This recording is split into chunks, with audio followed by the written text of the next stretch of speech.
Good morning, everybody. We're just packing up our stuff. It's about 6 o'clock in the morning, and we're getting the tent ready to go. I'm about to deflate these sleeping pads and get a move on.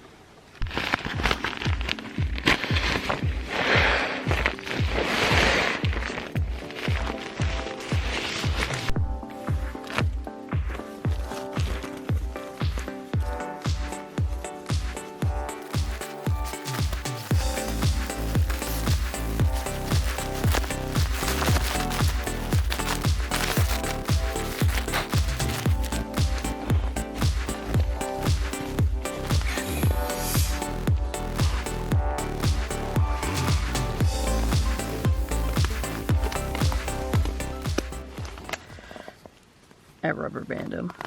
No stuff sack. You save a lot of weight cutting stuff sacks. No condensation on the tent, I think, because we got so much wind last night. It ventilated really well. We had Matt's side doors open and my side closed because the wind was coming from that way. Speaking of no stuff sacks, these are the Nyla Flume liner bags that I use.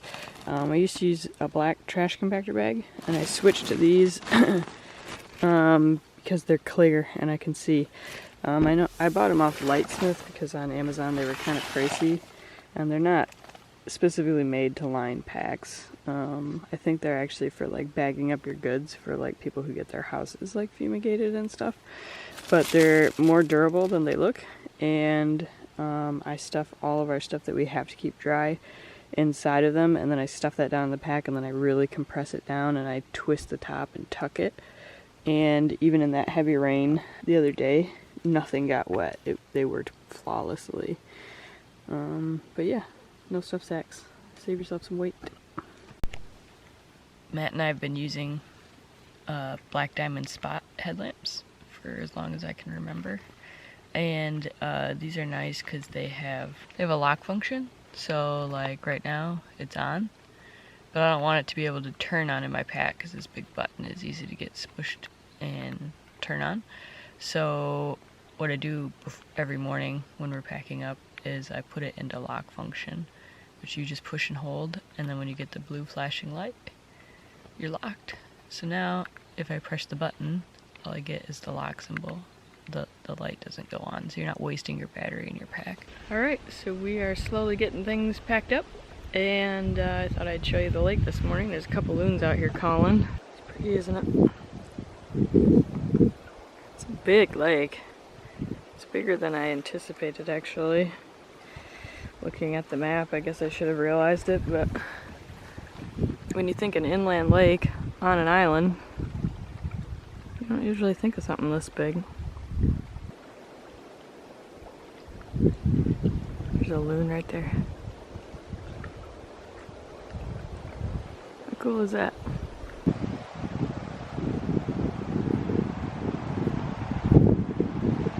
Loon out there. Yeah, I heard him. Is there a storm? A lot of wind and the loons are freaking out. I'm looking at that. Okay, we are leaving camp. It's like 8:30, so we kind of moved a little bit slow this morning, but we're on our way out. We're headed to Washington Creek. We'll see you on the trail.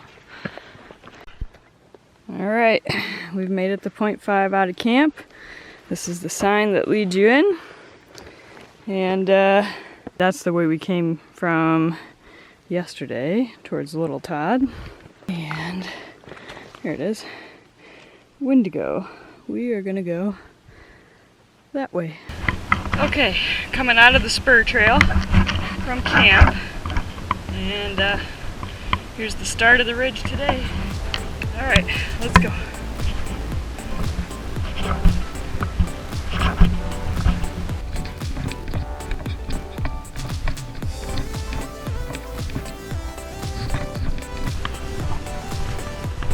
We're kind of alongside the ridge right now on this trail. Looks like we're about to go back up. There we go. Headed up.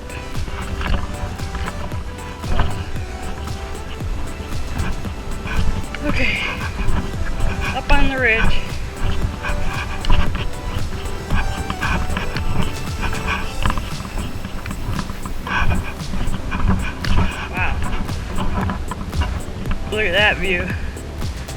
Woo! There's clouds coming in.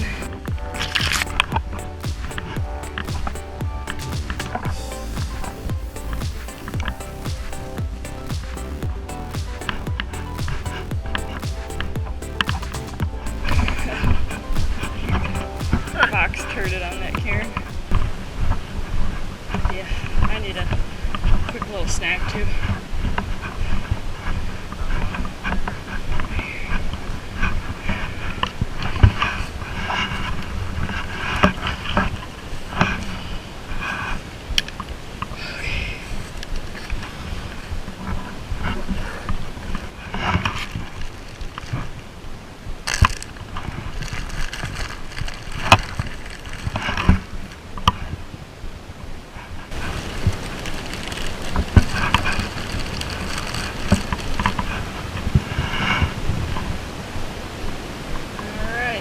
Trail right now.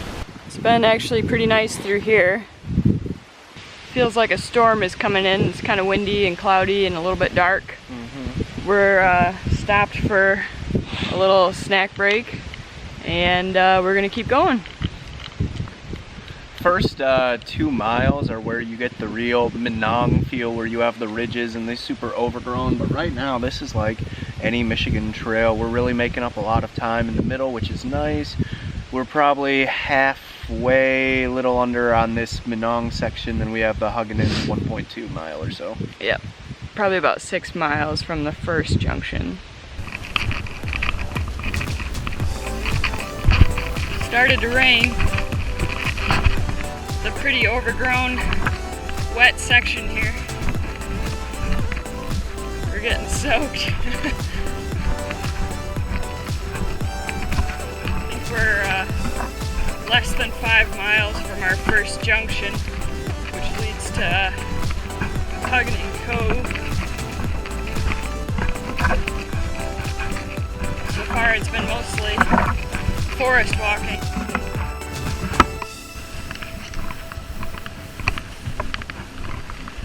Woo!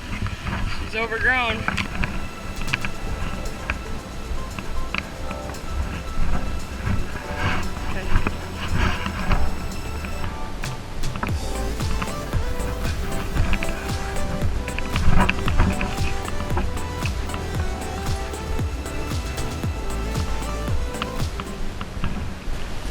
On our way to Windigo.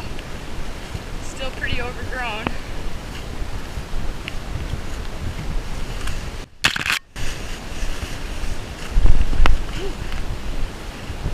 Hard to kind of see where you're walking.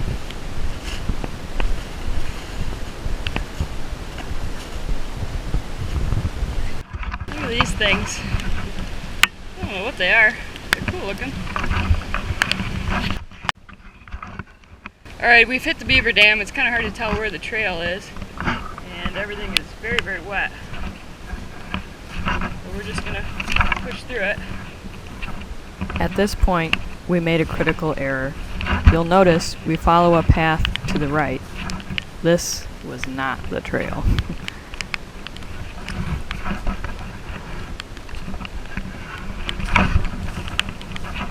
Steeper than it looks.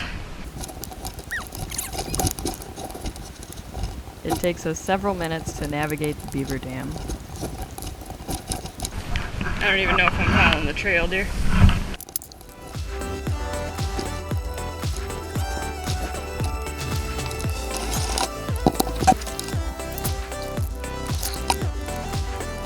I think we need to make sure we're on trail here.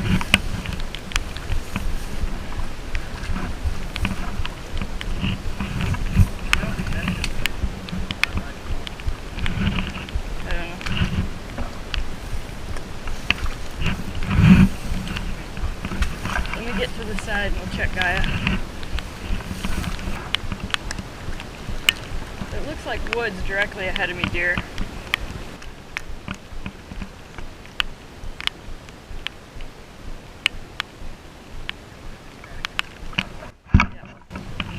Because I can't get my phone to work right now. I can't read my fingers when it's wet.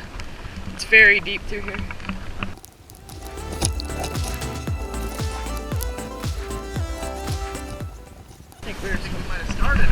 Oh, very deep.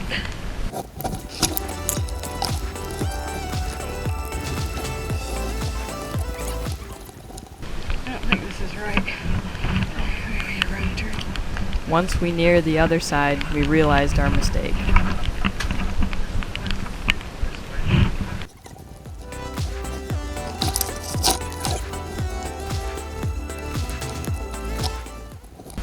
That was not the path.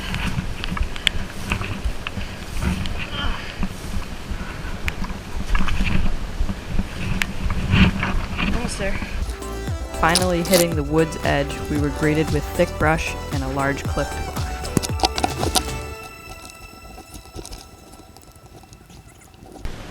Okay, this is where the trail. We're pointing at the trail. It's right there somewhere. We were supposed to go directly over. We went around.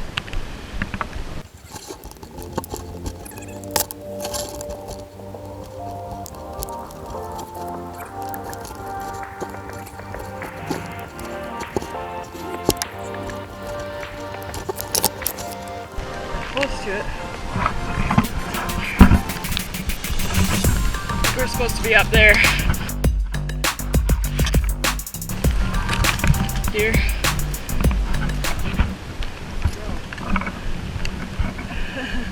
We can't climb that.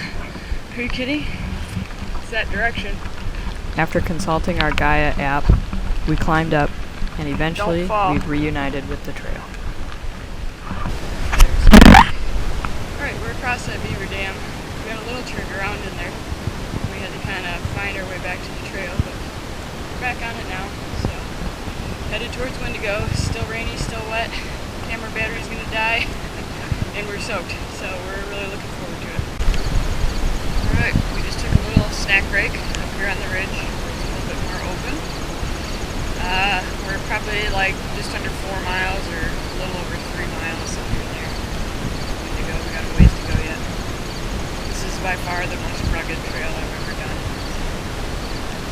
Beaver dams are not to be messed with. They're tough. Alright, we've hit another beaver dam. We're going to cross it right now. Looks a little muddy. But we're already wet, so who cares? The water is right up to the edge.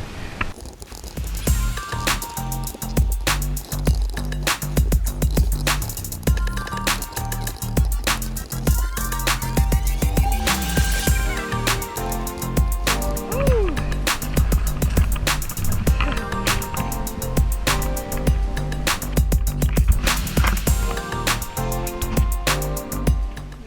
We've hit Beaver Dam number 3.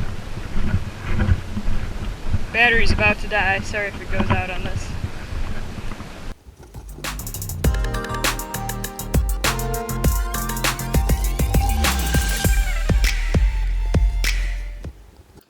Well, we just crossed the last beaver dam. Our feet are soaked. That was a tough one. The GoPro battery died. Sorry, I thought it was filming the whole way across. I don't think it was. Probably got. So we finally ran into the first people that we've seen all day, and they're just getting started. So we kind of gave them the rundown of what they're in for. Hopefully they make it tonight. All right, we're gonna keep going. We're almost there. There's a big, humongous bull over there. I don't know if you can see him. Probably not. Holy cow, he's huge. That's his butt right there. See his horns? Oh my god, he's huge. That's a big bull. Here's the sign we've been looking for. Windigo 1.2. That way. Woo! It's been a day. Alright. Headed into Windigo. It's been a long day. This last mile seems like a long ways to go. But the trail has gotten significantly easier and we started seeing more people. We've seen like probably 4 groups since around Hoggening Cove, where earlier today we didn't really see anybody. So you can tell we're getting closer to the other end of the island, ready to get our wet clothes off. Hopefully we have a shelter to dry out in. We'll see. We're rolling in kind of later than we normally do, so probably not a good chance, but we're holding out, maybe. All right, we'll see you at Windigo. Well, we made it to Windigo. Unfortunately, we're at a tent site. There's no shelters available.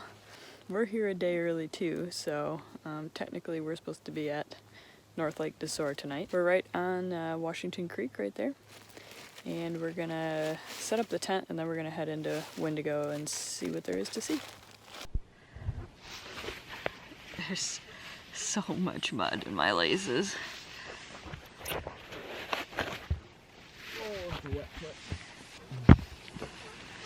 That shoe is about 5 times heavier than it's supposed to be. I think camp life is faster, I think, that we can get some sun or something.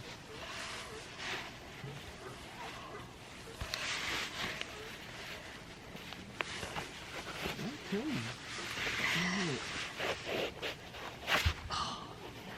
I think tomorrow my walking range is...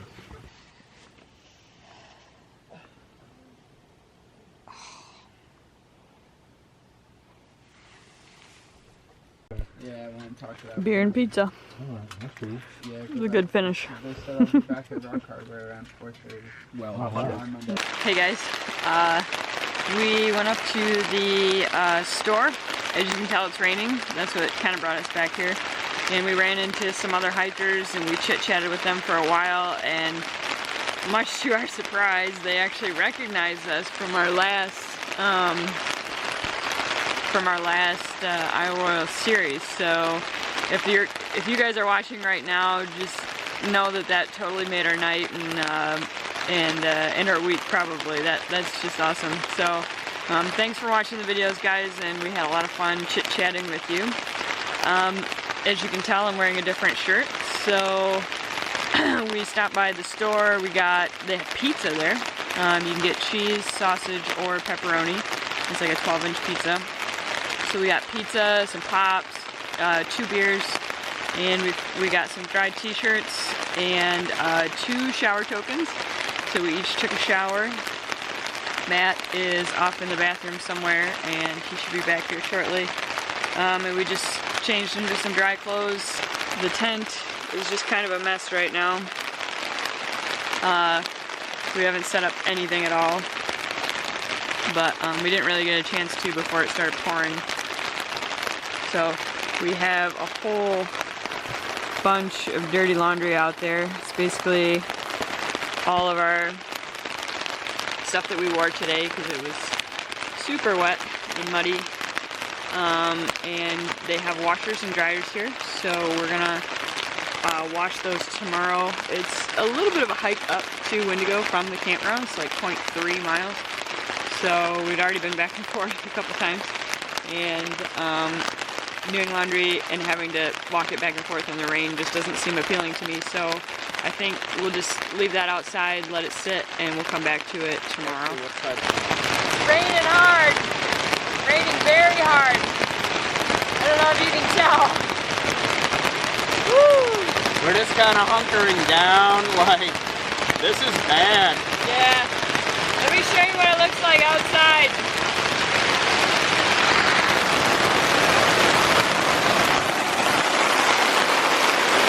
Yeah, that's the ground. I don't even know. So far it's not coming up, but I'm worried about flooding. We're hoping it stops soon so we can kind of set up the inside of the tent, but for now we're just gonna wait it out. Yep, as long as it takes. Hopefully we don't get flooded. The rain has started to slow down a little bit, but it's still coming down. We kind of kept all our quilts and everything in their liner bags. We've just been reading in here. We did manage to get the pads inflated. There's a lot of dampness on the floor right now, like it's like wet to the touch. We basically have like a water bed going. There's water under the tent, but here at Isle Royale, you have to stay in the designated camping areas. So because of the time we rolled into camp and how busy Windigo is, this was one of like 3 options we had, and not the best scenario for this tent, but we're making it work. We're set up and just kind of hanging out. I've been reading my book. I've got a good ways through it. I'm on like page 287 now, and I've read that all on this trip, so I'm glad I brought it. It gives me something to do. Also, when we were at the store earlier, we picked up some salsa, and over there we have some chips. Probably gonna bust into those pretty soon.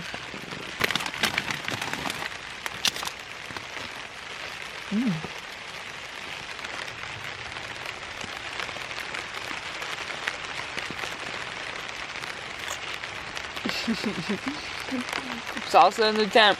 Doesn't get much better than that. I should mention, I'm usually very much against food being in our tent. Matt was just saying he's surprised this is even happening, but we don't really have a choice right now. Shop's closed, so it's this or gnaw on each other, I guess. We do have the tarp, and it is set up, but it's like, I don't know, 40 feet from where we are right now. There was no good trees next to the tent area, so we can't eat under the tarp either, so in the tent it is.